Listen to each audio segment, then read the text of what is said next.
যারা অ্যাপ্লিকেশন করেছিল আগে, যাদের অ্যাপ্লিকেশন এখনো পেন্ডিং আছে, তাদেরটা হয়তো সরাসরি কোর্টে চলে যাবে। কোর্টে চলার মানে আপনার কেস ডিনাই না। যখনই আপনি কোনো পিটিশন বা অ্যাপ্লিকেশন ফাইল করেন, you should be ready for the final hearing. কারণ আপনাদের বুঝতে হবে যে বর্তমান সময়ে, অতীতে এটা ছিল, মাঝখানে ব্যাকলগটা বেশি হয়ে যাওয়াতে এই সিস্টেমগুলো মানুষ অ্যাডপ্ট করেছে। আমেরিকান নাগরিক হওয়ার পরেও তো নাগরিকত্ব বাতিল হচ্ছে।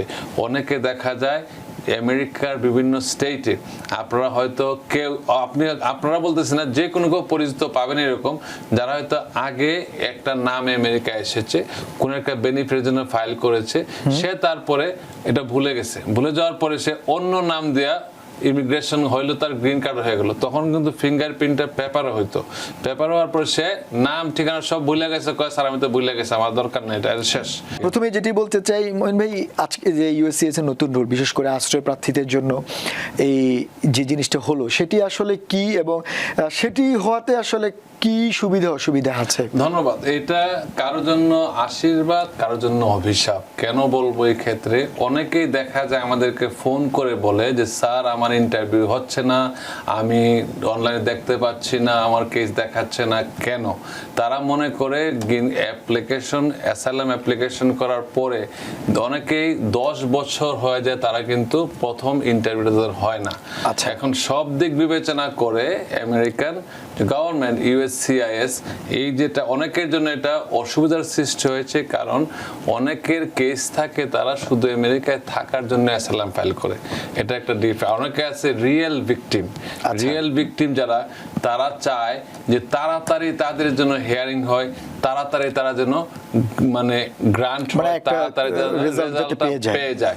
সো এই সব দিক বিবেচনা করে বর্তমানে যে ইন্টারনেট ফাইনাল রুলটা করা হয়েছে, এতে একটা ব্রডার সেন্সে ইমিগ্রেশন, যে ইউএসসিআইএস এর যে এডুকেশন অফিসারদেরকে একটা অথরিটি দিয়ে দেওয়া হয়, তারা চাইলে এটা রাইট ওয়ে জাজের কাছে রেফার করতে পারে। এটা আপনারা যারা টিভিএন 24 সব সময় দেখেন বা সোশ্যাল মিডিয়াতে অ্যাক্টিভ থাকেন, অনেকেই বাংলাদেশ থেকে এখন মোটামুটি ইমিগ্রেশন, তাদের ধারণা অনেক বেশি হয়ে গেছে। আপনারা আমরা যেভাবে কথাগুলো বলি, তারা প্রযুক্তির দুনিয়ায় আসলে কোনো কিছু তারা খুব ফলো করে, তারা জানতে পারে এই জিনিসটা, অনলাইনে সার্চ করে পাওয়া যায়।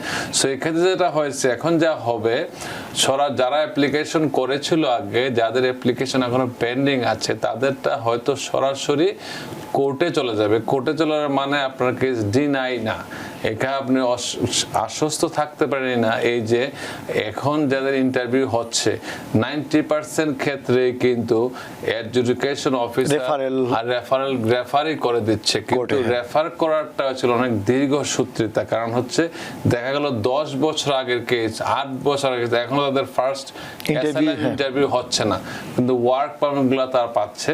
এটা একটা ভালো দিক ছিল। যারা ধরেন এই দেশে থাকার চেষ্টা করছে, দেশে হয়তো যেতে পারছে না, তারা হয়তো বাচ্চা কাচ্চা লেখাপড়া করাচ্ছে, তাদের হয়তো অনিশ্চিত ছিল, ক্লেম হয়তো স্ট্রং না, এভিডেন্স কম। অ্যাসাইলাম কিন্তু all depends on your statement and supporting evidence. আপনি মুখে কি বলছেন, ডকুমেন্ট কি আছে, এবং অ্যাকচুয়াল পারসিকিউশন ছিল কিনা, পাস্ট, প্রেজেন্ট, ফিউচার, তিনটা যদি প্রমাণ করতে না পারেন, আপনার কিন্তু কোনো অফিসারের ক্ষমতা নাই, জাজেরও ক্ষমতা নাই আপনাকে দেওয়ার। জাজও নির্দিষ্ট ছকের মধ্যে, আইনের মধ্যে চলে। আপনি যদি এভিডেন্স দিতে না পারেন, কোন জাজ আপনাকে দেওয়ার ক্ষমতা রাখে না। সেক্ষেত্রে মঈন ভাই একটু আপনাকে থামাচ্ছি, যেমন আগে তো মানে রাজনৈতিক আশ্রয় প্রার্থীদের দুটো সুযোগ ছিল, যেমন বিশেষ করে অ্যাফার্মেটিভ অ্যাসাইলামে যেটার কথা বলা হচ্ছে, যখন ইউএসসিএস ইন্টারভিউ হতো, তিনি সেখানে প্রমাণের সুযোগ ছিল, ওনার বক্তব্যগুলো শুনতে পেতেন, কনভারসেশন হতো বা উত্তর দিতে পারতো। কিন্তু এখন সরাসরি আদালতে চলে যাওয়াতে উনি হয়তো ওনার বক্তব্য সেভাবে উপস্থাপন করতে পারছেন না। সেক্ষেত্রে আপনারা যারা আইনজীবী রয়েছেন, আপনাদের চ্যালেঞ্জ এখন অনেক বেশি। মানে এই যে একটা সুযোগ নষ্ট হলো, সেটি কিভাবে বলতেছেন? ফর লাস্ট 20 ইয়ার্স, 2005 থেকে আমি অ্যাটর্নি এট ল হিসেবে, আমেরিকার লাইসেন্সড অ্যাটর্নি হিসেবে কাজ করছি। আমি যখন প্র্যাকটিস শুরু করেছিলাম, তখন থেকে আমরা দেখেছি যে অ্যাসাইলাম ফাইল করার পরে within 6 month to 1 year first USCIS interview হয়ে যেত। কিন্তু প্রশাসন পরিবর্তনের পরে এত বেশি ক্লেম শুরু হয়েছে যে এরপর থেকে দেখছি আমরা, বললাম না এখন 10 ইয়ার্স পর্যন্ত ব্যাকলগ আছে অনেক ক্ষেত্রে, 8 বছর 10 বছর, এই ব্যাকলগ গুলা কমানোর জন্য চেষ্টা করা হচ্ছে। যদিও অনেকে ভাবছে এটা বিপরীত, আবার অনেকে যেটা বলো পজিটিভ বলবো, এই কারণে তারা হয়তো চাচ্ছে যে তাদের ক্লেমটা, অনেকে এরকম লোক আছে যে স্যার আমি চলে যাব, আমার একটা অ্যাসপার করে দেন। সো এই জিনিসটা হচ্ছে অনেকে আবার ইচ্ছা করে আমাদের কাছে আসে যে স্যার আমার কেসটা একটু অ্যাডভান্স করতে হবে। একটা হচ্ছে আমরা মোশন করে অনেক সময় অ্যাডভান্স করতে হয়, যে মোশন করে যে কেসটা আগে নিয়ে আসার চেষ্টা করতে হয়। সো এই জিনিসগুলো বুঝতে হবে। আমি নেগেটিভ পজিটিভ দুইটাই আছে। যারা মনে করেন উইক ক্লেম নিয়ে চলে যাচ্ছে তার বেনিফিট, তারা হয়তো এই যে থাকার বেনিফিট তারা পাচ্ছে, তাদের জন্য মনে হয় এটা খুব ক্ষতিকর। আবার যারা মনে করেন যে রাইট ওয়ে তারা চাচ্ছে, জেনুইন ক্লেম হলে দেয়ার শুড বি হ্যাপি। আচ্ছা, আপনি বললেন জেনুইন ক্লেম হলে মানে হ্যাপি হওয়ার কথা, কিন্তু ঘুরে ফিরে বারবারই এই কথাটা বলতে হচ্ছে। তাতে করে এখন যেটা হবে, যারা আবেদন করবে, যারা তো করে ফেলেছে সেটা তো ভিন্ন, আবেদন করবে তার মানে প্রথম আবেদনের সময়ই তাকে সব ডকুমেন্ট সবকিছু মানে একদম ফুলফিল করেই ইউএসসিআইএস জমা দিতে হবে। কারণ আগে হয়তো অনেকেই জমা দিত কোনো রকম একটি আবেদন বা স্টেটমেন্ট, পরে হয়তো এভিডেন্সগুলো ইন্টারভিউতে নিয়ে যেত, এরকম তো আপনারা ফেস করেন। এখন তাহলে সেটি কতটা চ্যালেঞ্জ হয়ে গেল? ধন্যবাদ। আমরা সবসময় বলি যখনই আপনি কোনো পিটিশন বা অ্যাপ্লিকেশন ফাইল করেন, you should be ready for the final hearing. কারণ আপনাদের বুঝতে হবে যে বর্তমান সময়ে, অতীতে এটা ছিল মাঝখানে ব্যাকলগটা বেশি হয়ে যাওয়াতে এই সিস্টেমগুলো মানুষ অ্যাডপ্ট করেছে। কিন্তু যখন আপনি অ্যাসাইলাম ফাইল করবেন, অ্যাসাইলাম যদি ফাইল করেন, you should know what you are doing. ক্লেমগুলো স্পেসিফিক হলে ভালো। অনেকে ডকুমেন্ট পায় না বিধায় সাময়িকভাবে রাইটসটা প্রোটেক্ট করার জন্য, যেহেতু উইদিন 1 ইয়ার ফাইল করতে হয় এবং ভিসা স্ট্যাটাস থাকার মধ্যে ফাইল করতে হয়, তারা এই জন্য করে কি মানে প্রাথমিক তথ্য দিয়ে সাবমিট করে। হিয়ারিং এর আগে অথবা ইন্টারভিউর আগে আপনাকে সঠিক তথ্যগুলা প্রোভাইড করা উচিত। এবং আগেও বলেছে আপনার সব কিছু ডিপেন্ড করে আপনার স্টেটমেন্ট, আপনার এভিডেন্স এবং আপনার যে ইন্টারভিউতে মৌখিক যে ইন্টারভিউ দেবেন ওইটার উপর ডিপেন্ড করে। ডিসক্রিপেন্সি থাকলে তারা যদি বিশ্বাস না করে কোনো ক্লেমে তারা অ্যাপ্রুভ করবে না। এবং বিশ্বাসটা কিভাবে করবে? আপনারাই বিশ্বাসযোগ্য করাতে হবে। এবং আমরা এজ অ্যান অ্যাটর্নি আমরা যখন আপনার পক্ষে দাঁড়াই, আমরাই আপনাকে সব প্রশ্নগুলো করি। যারা আপনারা ইন্টারভিউ দিয়েছেন অতীতে তারা দেখবেন, বিইং এ লয়ার আমরাই কিন্তু রেসপন্ডেন্ট, আমরাই কিন্তু আপনাকে সবগুলো প্রশ্ন করে সত্যতা যাচাই করার চেষ্টা করি। এই জন্য বলি যে আমি সবসময় বলি never lie with the US government. যদি আপনি মিথ্যা তথ্য দেন, মিথ্যা ডকুমেন্ট দেন, আজকে না হয় কালকে এটা আপনি ধরা পড়তেই পারেন। প্রসঙ্গত একটা কথা শান্তনাকে আমি বলতে চাচ্ছি, এই জিনিসটা আমি কয়েকটা কেস আমার কাছে আসছে, যে কেসগুলো আমি খুবই সেন্সিটিভ কেস, এগুলো বলাও ঠিক না, যে তাদের আমেরিকান নাগরিক হওয়ার পরও তাদের নাগরিকত্ব বাতিল হচ্ছে। অনেকে দেখা যায় আমেরিকার বিভিন্ন স্টেটে, আপনারা হয়তো আপনারা বলতেছেন না, যে কোনো কেউ পরিচিত পাবেন এরকম, যারা হয়তো আগে একটা নাম আমেরিকা এসেছে, কোন একটা বেনিফিটের জন্য ফাইল করেছে, সে তারপরে এটা ভুলে গেছে, ভুলে যাওয়ার পরে সে অন্য নাম দেয়া ইমিগ্রেশন হইলো, তার গ্রিন কার্ড হয়ে গেল। তখন কিন্তু ফিঙ্গারপ্রিন্টটা পেপারে হইতো, পেপার হওয়ার পর সে নাম ঠিকানা সব ভুলে গেছে, কয় স্যার আমি তো ভুলে গেছি, আমার দরকার নেই, এটা শেষ।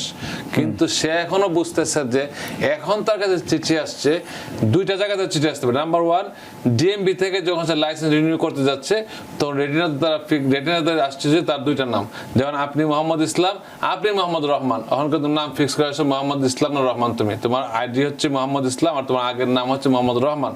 এখন সে কোনটাই পাচ্ছে না, কোনটা তার আসল নাম। তো দুইটা কিন্তু সিস্টেমে আছে। এই ক্ষেত্রে তারা হচ্ছে কি, যদি এটা হচ্ছে স্টেটের পরে তারা ইমিগ্রেশন যখন ফাইল করেছিল, ইমিগ্রেশনে যদি কোনো বেনিফিটের জন্য ফাইল করলে কিন্তু ডিপোর্টেশন হয়ে যায়, ওরা জানে না।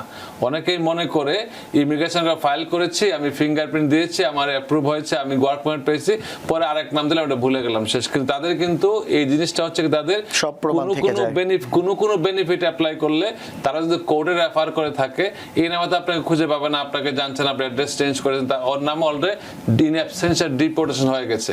তো ডিপোর্টেশন হয়ে যাওয়াতে তারা এখন যখন পাচ্ছে যে এই দুইটা নাম একই ফিঙ্গারপ্রিন্ট, তার ডিপোর্টেশন হয়ে গেছে, একজন নাগরিক আর একজন হচ্ছে ডিপোর্টেড, তারা কিন্তু একই ব্যক্তিত্ব, তাকে ধরলো এবং তাকে ডিপোর্ট করার জন্য ইউএস এর যে ফেডারেল ডিস্ট্রিক্ট কোর্ট থেকে চিঠি আসছে, তুমি 15 দিনের, আমি এটা নিয়ে আগেও কথা বলছি, সবাইকে সতর্ক থাকার জন্য এটা অনুরোধ করছি, যদি এইরকম কারো সমস্যা থেকে থাকে আপনারা অনুগ্রহপূর্বক দেশের বাইরে কোথাও যাবেন না, কারণ আপনারা এয়ারপোর্ট ডিটেইন হতে পারেন। কেন পারেন? যখন রেটিনা চেক করবে দেখবে আপনি ডিপোর্টেড এবং সিটিজেন। সেটি তো আপনি সিটিজেনের কথা বলছেন, এটা একটা চলে আসতেছে, কিন্তু সেটা তো স্বপ্নে। অ্যাসাইলাম ক্ষেত্রে সেম, অনেকে অ্যাসাইলাম ফাইল করে চলে যায়, মনে করে যে অ্যাটর্নিকে দিয়ে দিলাম, আমার অ্যাটর্নি জানাবে, কিন্তু আপনি যে একটা অ্যাড্রেস দিয়েছিলেন, যে অ্যাড্রেসের উপর চিঠি আছে, এটা আপনার দায়িত্ব। আপনি যদি চিঠি না পান তো তার মানে আপনি অ্যাড্রেসে থাকেন না। এই জিনিসটা আপনাদেরকে সবসময় বলি, অ্যাসাইলাম যেই বেনিফিটের জন্য আমেরিকা আপনারা ফাইল করেছেন না কেন, আপনারা যেই ঠিকানা দিয়েছেন ওই ঠিকানার নিয়ম হচ্ছে আপনি থাকবেন বা আপনার নিজস্ব কেউ থাকবে।